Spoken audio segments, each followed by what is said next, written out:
గారు కూడా జాయిన్ అయ్యారు. విప్రకాష్ గారు నమస్కారం. భరత్ గారు నమస్కారం. రేపు CM Revanth Reddy power point presentation ఇవ్వబోతున్నారు.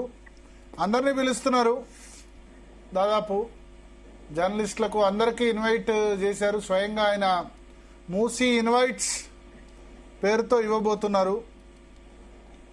రివర్ మూసీ రిజర్వేషన్, ఒక వాటర్ గ్రౌండ్ వాటర్ ఎక్స్పర్ట్ గా మీరేంటంటే మీరేం కోరుకుంటారు? మూసీ రివర్ సాధ్యం అవుతుందా కాదా రిజర్వేషన్ అన్నది? ఒకవేళ ఇప్పుడు అందరూ కోరుతున్నట్టు డిస్ప్లేస్మెంట్ లేకుండా, రివర్ని ఖాళీ చేయించకుండా రివర్ని బ్యూటిఫికేషన్ చేయడం సాధ్యమా? రిజర్వేషన్ చేయడం సాధ్యమా?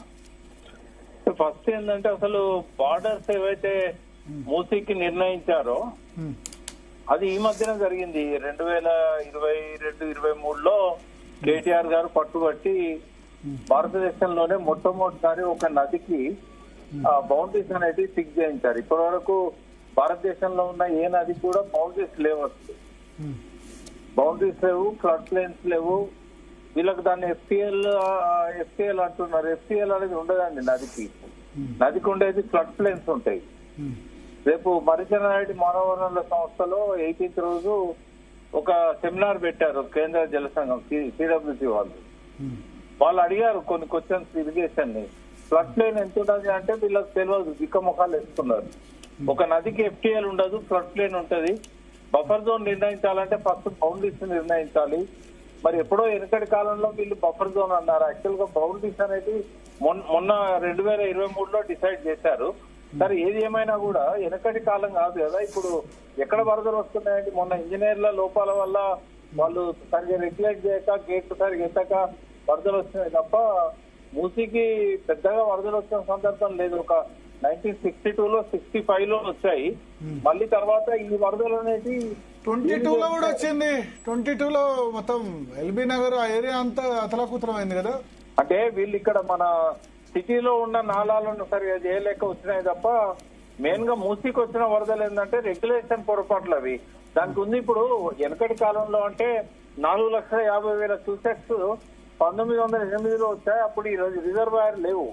తర్వాత దానికి ఉన్న ఫుల్ కెపాసిటీ 35,000 క్యూసెక్స్ అన్నట్టు. రోజుకు ఒక 3 TMC పోగలుగుతాయి. అంతకు మించి పోయడానికి దానిలో గేట్లలో ఆ కెపాసిటీ కంటే ఎక్కువ లేదు అవకాశం. అయితే ఒకవేళ రివర్ బెడ్ లో ఉన్న స్ట్రక్చర్స్ తొలగించాలి.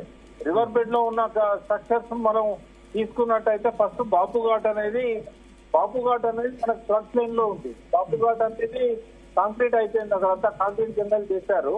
ఇప్పుడు పెట్టబోయే గాంధీ విగ్రహమే కాదు, ఇప్పుడు ఉన్న విగ్రహం కూడా అక్కడి నుంచి కొంత దూరం వెనక్కి జరిపి మళ్ళీ పెట్టుకోవాల్సి వస్తుంది. తర్వాత ఇక్కడ నుంచి స్టార్ట్ చేస్తే ఇమ్లీమన్ బస్ స్టాండ్ ముందు లేపేయాల. అది నట్టనాటి నదిలో కట్టారు. తర్వాత మెట్రో స్టేషన్. ఇప్పుడు ఫస్ట్ ఫేజ్ చేస్తుంది ఎక్కడి నుంచి ఎక్కడి వరకు అంటే ఉస్మాన్ సాగర్ నుంచి బాపుఘాట్ వరకు, హిమాయత్ సాగర్ నుంచి బాపుఘాట్ మొత్తం కలిపితే 20 కిలోమీటర్లు. అది 11, 9. ఇప్పుడు దీనిలో ఇప్పుడు ఎంఐఎం ను ఓఐసీని డిస్టర్బ్ చేసే కార్యక్రమాలను చేయలేదు. ఎవరు అధికారులు ఉన్నా భయపడాల్సిందే ఓఐసీ బ్రదర్స్ కి, అది వేరే సంగతి. కానీ ఇప్పుడు ఆ 20 కిలోమీటర్లో ఇమ్లీబాన్ ఇవన్నీ లేవు.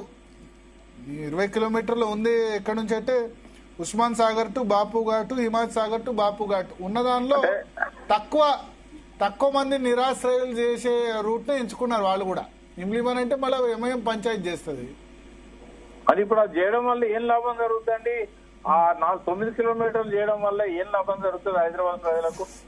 కొత్త సిటీ ఇటువైపు ఉస్మాన్, గండిపేట, మణికొండ, లంగర్ హౌస్, మంచిరేవుల, ఇప్పుడు ఇటువైపు ఇప్పుడు సిటీ న్యూ సిటీ చాలా ఎక్స్పాండ్ అవుతుంది కదా. ఇప్పుడు గండిపేట వైపు, కోకాపేట ఇటువైపు అంతా సిటీ పెరిగింది కదా. అంటే ఇప్పుడు ఆయన ఏం చేయాలనుకుంటాడు? 18 కిలోమీటర్లు 11 + 9 ఉస్మాన్ సాగర్ నుంచి బాపుఘాట్ 11, హిమాయత్ సాగర్ నుంచి బాపుఘాట్ 9 కిలోమీటర్లు. రెండు కూడా అంతే ఉంటాయి. 9.11 అది. రెండు కూడా 9 కిలోమీటర్లు, 9.5 మధ్యలో 123 అడుగుల మహాత్మా గాంధీ విగ్రహం అక్కడ పెడతారట. ఇండియాలో టాలెస్ట్ స్టాచ్యూ. పట్నాలో ఇంతకుముందు 72 ఫీట్ల విగ్రహం ఉంది, ఇప్పుడు 123 ఫీట్లు. నాలెడ్జ్ హబ్ ఒకటి పెడతారు. ఆ చుట్టుపక్కల నైట్ లైఫ్ ను ఎంకరేజ్ చేస్తారు. చాలా పెద్ద ఎత్తున అక్కడ ఏమంటారు థీమ్ పార్కులు, నైట్ లైఫ్, షాపింగ్ మాల్స్ అవన్నీ వస్తాయేమో. భరత్ గారు ఎవరు వస్తున్నారు కానీ నదిలాగా ఉంచాలి. మా ఉద్దేశం ఏంటంటే ఇప్పుడు అన్ని సాబర్మతి ఫెయిల్ అయింది, యమునా ఫెయిల్ అయింది ఢిల్లీలో. సబర్మతి ఫెయిల్ అయినా? సబర్మతి ఫెయిల్ అయింది. ఒకసారి గూగుల్లో కొట్టి మీరు ప్రేక్షకుల్లో చెప్పండి గూగుల్లో దాని మీద ఏమేమి వస్తున్నాయో. ఆ కంపు వాసన ఇప్పుడు ఎస్టీపీలు ఆపరేట్ చేయట్లేదు, టోటల్ ఎస్టీపీ ఫెయిల్ అయిపోయినాయి. యమునా చేయలేదు కదా, యమునా చేస్తే కదా ఎవరైనా ఫెయిల్ పాసా అని చెప్పేందుకు. యమునా ప్లానింగ్ లెవెల్లోనే ఫెయిల్ అయింది అది. అంటే ఆ ప్లానింగ్ కూడా ఎవరు ఒప్పుకోలేదు, వాళ్ళు చేసే ప్లానింగ్. తర్వాత గంగాకు ఇప్పటికి 20,000 కోట్లు పెట్టారు. ఏ ఒక్క సిటీలో దాని ప్రక్షాళన కార్యక్రమం సక్సెస్ కాలేదు. ఇప్పుడు సాబర్మతి విషయానికి వచ్చినప్పుడు పార్కింగ్ వాళ్ళంతా మేము ఆ ఫీజులు కట్టలేము అని ఒక కార్ పార్క్ చేయట్లేదు, ఒక 2 వీలర్ పార్క్ చేయట్లేదు. అక్కడ వచ్చి కూర్చున్న వాళ్ళు లేరు. రిక్రియేషన్ సెంటర్స్ అన్ని మూతపడ్డాయి. మీరు పోయి చూడండి, ఒక అటల్ బ్రిడ్జ్ మీద జనం అటు ఇటు తిరుగుతారు తప్ప మీకు అక్కడ ఎక్కడ జనాలు వచ్చింది లేదు. ఏది కూడా ఇప్పుడు అక్కడ ఎవరైతే క్యాపిటలిస్టులు వచ్చి రకరకాల రిక్రియేషన్ కోసం డబ్బులు పెట్టి లీజు తీసుకున్నారో వాళ్ళంతా చేతులు ఎత్తేశారు. సబర్మతి ఇదే టోటల్ ఫెయిల్యూర్ ప్రాజెక్ట్. నదికి అడ్డంగా స్ట్రక్చర్స్ కట్టారు. అవన్నీ కూడా చాలా మంది విజిటర్స్ వెళ్తున్నారు. మరి అన్ని రాష్ట్రాలు సబర్మతి అని అక్కడ పోయి చూసి తెల్ల ముఖాలు వేస్తున్నారు. అంతేనా? నేను పోయినాను కదా, 2 సార్లు పోయినాను. అంటే ఇవన్నీ చెప్పుకోవడానికి బాగుంటాయి కానీ ఆచరణలో ఏంటంటే నది యొక్క పర్యావరణాన్ని కాపాడాలి. నది యొక్క 2 ఒడ్డుల మధ్యలో ఏమి ఉండకూడదు. 2 గట్ల మధ్యలో ఏది ఉన్నా కూడా కూల్చేయాలి. బయట ఉన్న గుడిసెలం కాదు, ఇవాళ అందులో ఉన్న గుళ్ళను కూల్చాలి, అందులో ఉన్న మసీదులు ఉంటే కూల్చాలి, కబ్రస్థాన్ సపరేట్ చేయాలి. అక్కడి నుంచి అక్కడ బర్రెలు కట్టేస్తున్నారు, గడ్డి పెంచుతున్నారు.